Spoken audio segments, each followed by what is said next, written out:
Hi, I'm Oshi, and this video is about my quest to see the Great Comet of 2025 and how it evolved into something much more. From a homemade sextant to weird early medieval stories and to Frankish legal glosses, it has everything. So let's turn the calendar back to October the 22nd.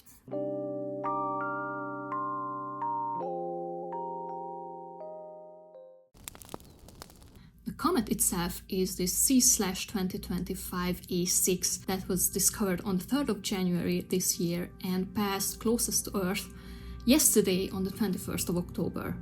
It will slowly disappear over the course of the next few weeks. I have read that it is visible to the naked eye after sunset, and it's infinitely cooler than last year's comet for two reasons. The first reason is the distinctive green glow that's caused by, and I'll quote this article by National Geographic, the presence of diatomic carbon, a molecule that gets broken down by solar radiation. The comet also has a light blue tail that, according to the article, is actually made up of two tails.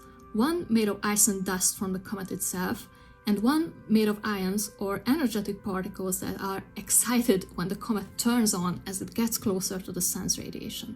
The second reason why I'm really excited is that the last time the comet was visible from Earth was in the 670s, potentially in 678 according to Caroline Kennett on the Astronomy Cornwall site, as the Anglo-Saxon chronicles record the visit of a comet in the year 678. If you have seen some of my older videos, you know I'm a sucker for experiencing medieval history, so prepare for fun anecdotes. Just like last year, the Erzsébet lookout tower on János-hegy is my best chance. My original plan was to go out yesterday since that's when the comet was closest to Earth, and what a better name day present than seeing a green blob in the sky, but the weather was uncharitable.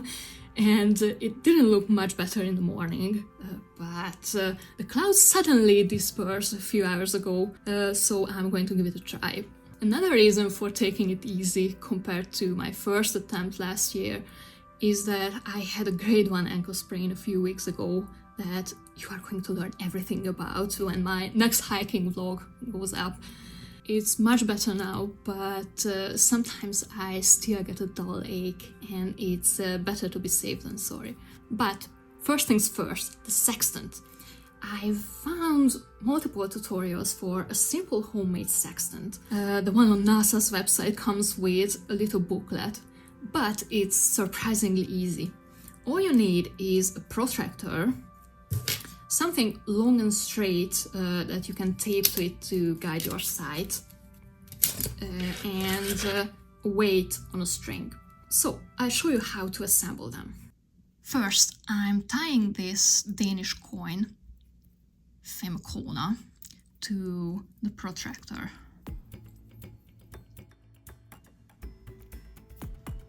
I'm taping both ends of the string just to make sure I don't lose the coin, because it's a real rarity in Hungary.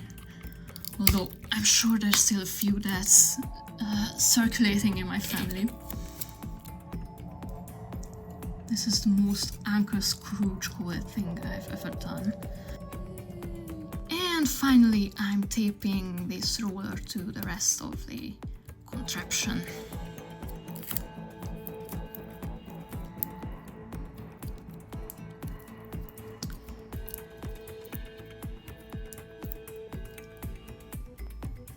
Oh wow. This is how it works. You take the altitude angle, which is 23 degrees in my case, and you subtract it from 90. And then you just look up to the sky along this edge. Now, I looked up everything. The sun sets at 5:42 p.m. and nautical twilight ends at 6:50 p.m. I checked Stellarium for the exact position of the comet at 7 p.m. and it's an azimuth of 284.5 degrees with an altitude angle of 23 degrees, right in the middle of the Boötes constellation, and if the Big Dipper is visible, and it should be, I just need to lengthen the handle. It's going to be very interesting to see which approach will be more useful, my compass sextant combo or brute force. Let's go! I've made it to Normafa and the sun has just set, so I have approximately an hour to make it to János-hegy by 7 p.m. But before anything else, what's going on in 678? Let's take my favorite example, the Merovingian kingdoms. And I have notes for that because it gets very complicated very fast. What you need to know is that after a few decades of peace and unity, new rifts formed in the Merovingian dynasty in the 630s, and the empire was once again divided into two independent halves, one being the kingdoms of Neustria and Burgundy, and the other Austrasia. These were sometimes reunified, but it wasn't a stable construction by any means. This is also the period where the mayors of the palace became de facto rulers of both halves of the empire. So, the second half of the 7th century was full of conspiracies, assassinations, and armed conflicts. For example, in the early 670s, Childeric II, king of Austrasia, expands his authority over Neustria and Burgundy after a group of aristocrats depose Theodoric III and his mayor of the palace, Ebroin, whom they exiled to the abbey of Luxeuil. However, in 675, Childeric II is assassinated together with his pregnant wife and 7-year-old son. That's when all hell breaks loose. Theodoric III returns to Neustria and Burgundy, but appoints a different mayor of the palace. So, Ebroin decides to proclaim Chlodwig, the son of Theodoric and Childeric's eldest brother, king of Austrasia, although it's suspected that he was just an impostor. Getting his grubby little hands on the treasury, Ebroin abandons Chlodwig and assassinates his way back into Theodoric III's court. Meanwhile, in Austrasia, an exiled cousin, Dagobert II, reappears on the behest of the local aristocracy. 3 years into his reign, he is assassinated and succeeded by Theodoric III, who thus reunites all three Frankish kingdoms. However, everyone is sick and tired of Ebroin, so he ends up being assassinated in 681.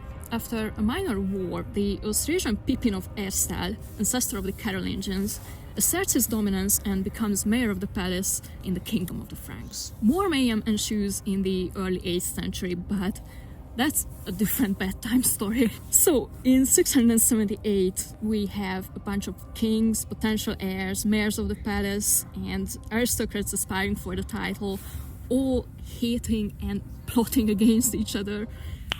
Nice. So, let's see what Bishop Leodegar couldn't after Ebroin had had his eyes gouged out.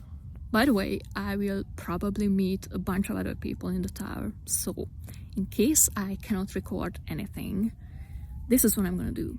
I will set the azimuth on my compass, find my bearing, and then use the sextant. Even if I can see the Big Dipper, I just want to experience the joy of discovery.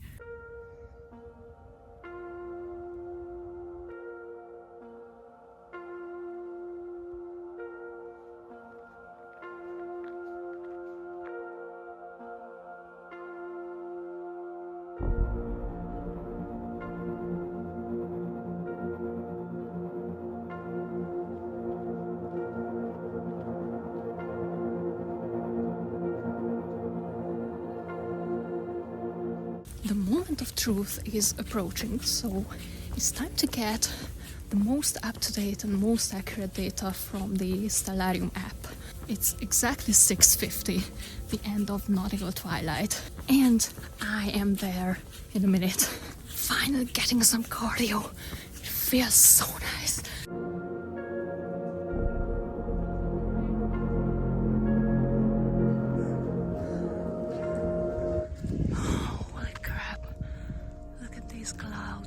This is very bad news because that's the general direction that I need. Everything is eerily silent. I couldn't see anyone from below. Okay. The azimuth is set. Let's hope for the best. Yeah, no, I don't care, it's worth a try if I've made it this far, and maybe I get lucky, especially if I take some photos with long exposure. Maybe I'll show you the picture tomorrow, and tomorrow, and tomorrow. Creeps in a steady pace from day to day to the last syllable of recorded time. And all our yesterdays are lighted fools away to dust and death. Out, brief candle. Life is but a walking shadow. A poor player that struts and frets his hour upon the stage, and then is heard no more. It is a tale told by an idiot, full of sound and fury, signifying nothing. You know what? It's still early, and I have my boots on, so I'm going to spice things up a bit as some sort of wretched consolation prize and walk all the way around to Hűvösvölgy. By the way, we are in wild boar territory and it's 7:30, so it's not scary at all. But hey, it's spooky season. Maybe I should blast some hardcore mulatos to scare wildlife away. Hey, két, há, hey, két, há, hey.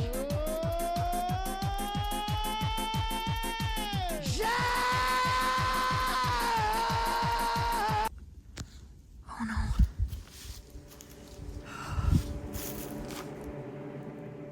I heard some shuffling in the undergrowth. Oh, hell no.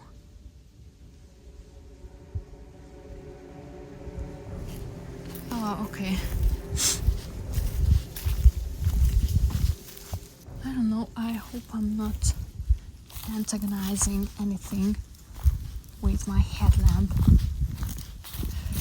I mean, I'm assuming that it would deter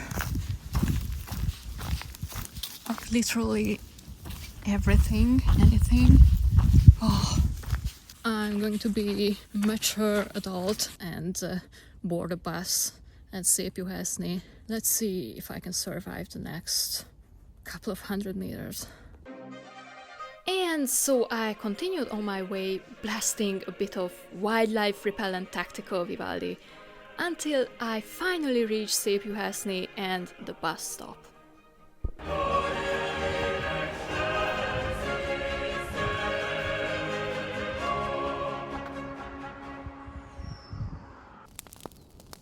It's the 24th of October and it was raining cats and dogs all night, starting around 5 p.m. But today the sun has been shining bright, at least so far. And while it's still partly cloudy in the northwest, I'm holding on to the hope that I'll manage to see something tonight. But if not, I will go back every single night when it's reasonable to expect at least partially clear skies, and for each and every instance without success, I will tell you about a person who, just like me, wasn't able to see the comet in 678. Researching it has been difficult, and at one point, not even that far in the future, I will run out of blind people, so I guess that will be the point where I give up for good. So, let's go.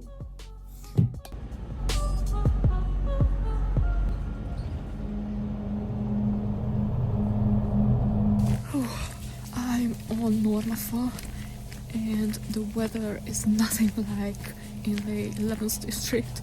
We have very strong northwestern winds that have fortunately driven the clouds away, but I arrived way too early, so I got myself a langos and some mulled wine. Both were disgustingly expensive. I know this is an old man yelling at clouds moment, but anyway, I'm slowly making my way to Jánoshegy.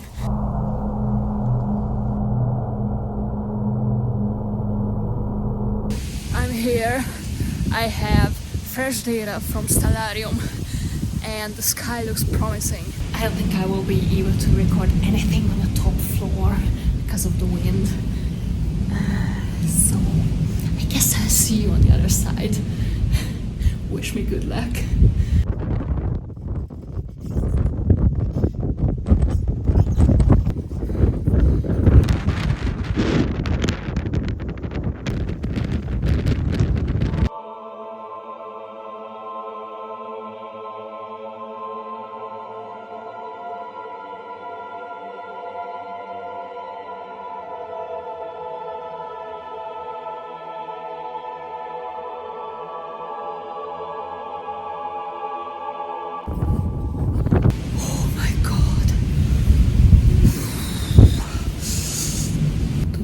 So strong and disorienting that I'm about to throw up.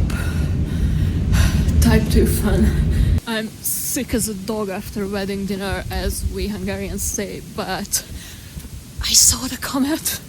Okay, here's the tea. As I was walking upstairs in the tower, the wind was howling louder and louder, and towards the end it was like a very ominous grumbling, a full body Dolby surround experience. It was really scary. So once I was on the top floor, obviously my sextant wasn't working, so I decided to take a picture with long exposure, and from that I could identify Arcturus pretty easily, and then I followed an imaginary line to Epsilon Bootis, and from there I drew another imaginary line to where the comet was supposed to be, and I repeated this process several times because the wind was throwing me around and swaying my binoculars literally every second. But I'm very confident in saying that I found the comet, and I really want to say that it had a light green hue, but I'm aware that it could be just wishful thinking, definitely not something visible to the naked eye. It was interesting nevertheless. This leads me to my next, not necessarily problem, just some food for thought. It's that when you are focusing very hard on finding something like this comet, it leaves no space for really just processing what you are seeing, which kind of ruins this immersion in history that I'm chasing all the time. Nevertheless, I'm going to spend this beautiful walk back to Normafa pondering what I saw.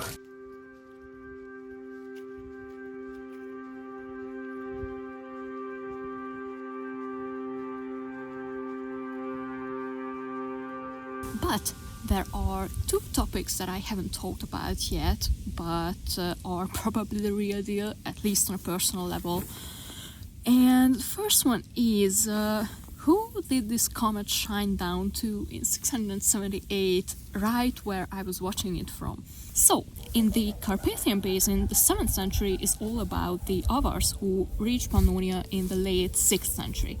However, archaeological findings dated from 670 onwards point to a very diverse population. But who are these mysterious newcomers? Written sources indicate a wave of Onagor Bulgarian immigration, but it is more than likely that nomadic people arrived from the steppe around the same time. Other than their Asian heritage, we don't know anything about them, which of course is the perfect breeding ground for all kinds of speculation. One generally rejected theory claims that a group of Hungarians already settled in the Carpathian Basin before the Hungarian conquest in 895, and the Avars simply assimilated over the course of the next 2 centuries. The general Hungarian population gives this hypothesis more credit than it deserves, because its father, Gyula László, had a very strong media presence, and it also appeals to our desire to prove that we were here first. But then, where were we? We were somewhere halfway on our long journey from Ugria to the Carpathian Basin, but it's so insanely complicated and contentious that it would deserve its own video essay that I'm sure as hell not going to make. And here is some bonus lore drop about myself. And for that, you need to know that after the conquest, there was a genetic shift in the Hungarian population.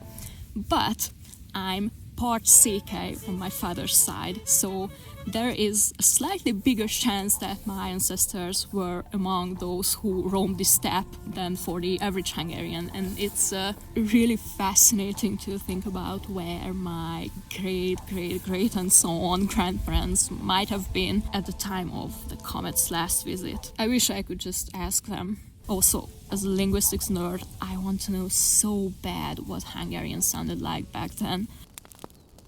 Let's draw some conclusions. Just like last year, I had to make 2 attempts.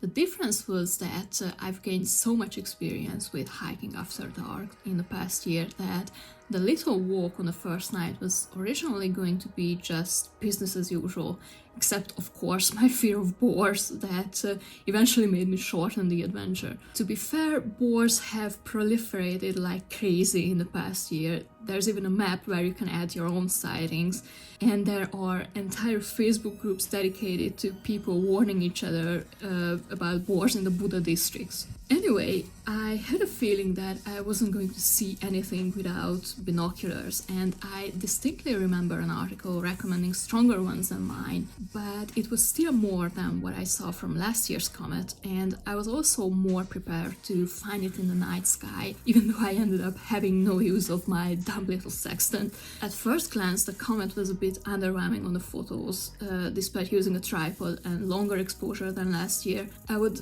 even go as far as to say it was almost as underwhelming, but I don't want to sound too negative because it was still an amazing experience. It just required a bit more strenuous efforts than I had expected. And when I was playing around with the photos at home, they confirmed that the comet was indeed green. This adventure was also an unexpected ground for insane historical rabbit holes, some of which proved to be false leads, some of which I had no opportunity to use. So, as to not let my favorite one go to waste, here's a creepy and depressing anecdote about blindness. Skip to the timestamp on the screen if you've had enough of the early Middle Ages, but this one is a banger, I promise. So, we are back to the second half of the 7th century.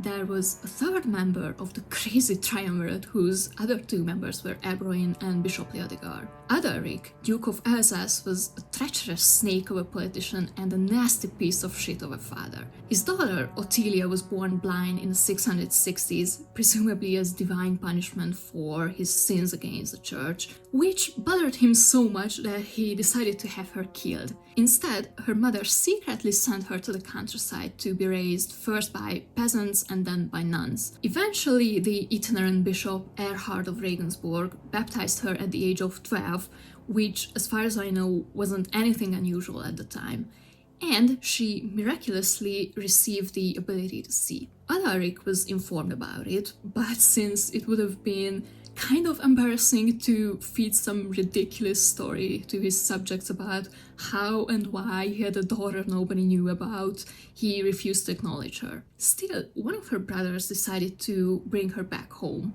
which angered Adalric so much that he struck him on the head with his scepter with such force that he was killed instantly. Ottilia revived him and they fled their father's court. As an old man, Adalric finally accepted his daughter and founded a convent for her, where she lived out the rest of her days. Somehow, this piece of shit ended up being venerated as a saint in the 12th century, so the moral of the story is that God's presumed forgiveness is what society makes it out to be. Anyway, no, silence woman, the neurodivergence possibly ADHD is talking. So, you saw a tiny remark about the music around 6 minutes. I used Nordisk Kult by Leidung instead of going with something authentic for 2 reasons. The first one is vibes, and because I was listening to this track on loop when we were learning about the Great Migration in 2015, which was my absolute favorite time of my master's at ELTE. The second reason is the issue of Gallican chant. It is known from several sources that a distinctive style existed in contrast to other traditions. We also know certain characteristics of Gallican chant, but no contemporary chant books survive, Thus, there are no direct sources, although its reception can be detected in later Carolingian era and Gregorian chant. I managed to track down a few examples, most notably the offertory Salvator Mundi, preserved in the gradual of the Abbey of Gaillac in Aquitaine. However, I couldn't find any recordings of that chant or of anything similar for that matter. I was considering recording it myself, but I cannot read Aquitanian notation, so that's where I left it off. And since we are at the topic of Frankish culture and the unfortunate, almost complete lack of sources, and because I mentioned that I'm a linguistics nerd, here is not fun at all, but rather devastating fact about the Frankish language. No complete Frankish texts survive. All we have is the 5th century Bergakkar inscription that is basically undecipherable, a short sentence in the Lake Salica from the early 6th century, and some words without context that were either preserved directly or can be reconstructed from Latin, Old French, Old English, and Old or Middle Dutch. Just a quick footnote, it's a lot more complicated than that. It's actually 2 sentences that can be found in the so-called Malberg glosses to the Lake Salica, which are basically Frankish technical terms inserted into the Latin text. The earliest surviving exemplars are from the late 8th century, and I also have to slightly correct myself. The received text of the Lake Salica is an accumulation of legislation from mostly the 6th century. So we cannot be 100% certain about what stage of Frankish those sentences are from. If you look them up, they are given as Maltoti a Friolito and Maltoti a Tomeoleto by a wide range of secondary literature, from academic texts down to Wikipedia. However, that's not what the manuscripts say. In fact, they contain several variations, none of which are Maltoti a Friolito and Maltoti a Tomeoleto. 4 codexes in, I was wondering whether I was looking at the wrong manuscripts or whether I was literate at all. Now, I suspect that at one point someone cleaned it up, both sentences, based on Old Dutch, and that's what recent scholarship adopted. But I haven't felt gaslit to this extent in a very long time. Now, back into the abyss of thinking about the loss of Frankish culture. What makes it even more gut-wrenching is that Einhard relates in his Life of Charlemagne that he had the old Frankish songs or epic poems written down and thus saved them from oblivion. He even had scholars collate a Frankish grammar, which means that at one point in history, an entire huge Frankish literary corpus and a corresponding linguistic guide existed that vanished in its entirety. Just think about what we have lost and how utterly devastating it is for historians, anthropologists, literary scholars, historical linguists, and so on. Einhard at least preserved the Frankish names that Charlemagne gave to the 12 winds and the months of the year. As of recording this, we are in Herbstmanot. By the way, the closest modern descendant of Frankish is Dutch. So, yeah, the next time you imagine Charlemagne, imagine him speaking Dutch. Anyway, what I haven't talked about yet is that the comet is set to return in 1150 years, around the year 3175. And just think for a moment about what the Earth will look like. What will our climate look like? How large or small will the Earth's population be? What kind of societies will we be living in? What will be the newest fad and the trendiest outfits? What kind of music will people make and listen to? What will cats look like? I guess I'm going to leave you with these questions. Until next time, take care. Bye.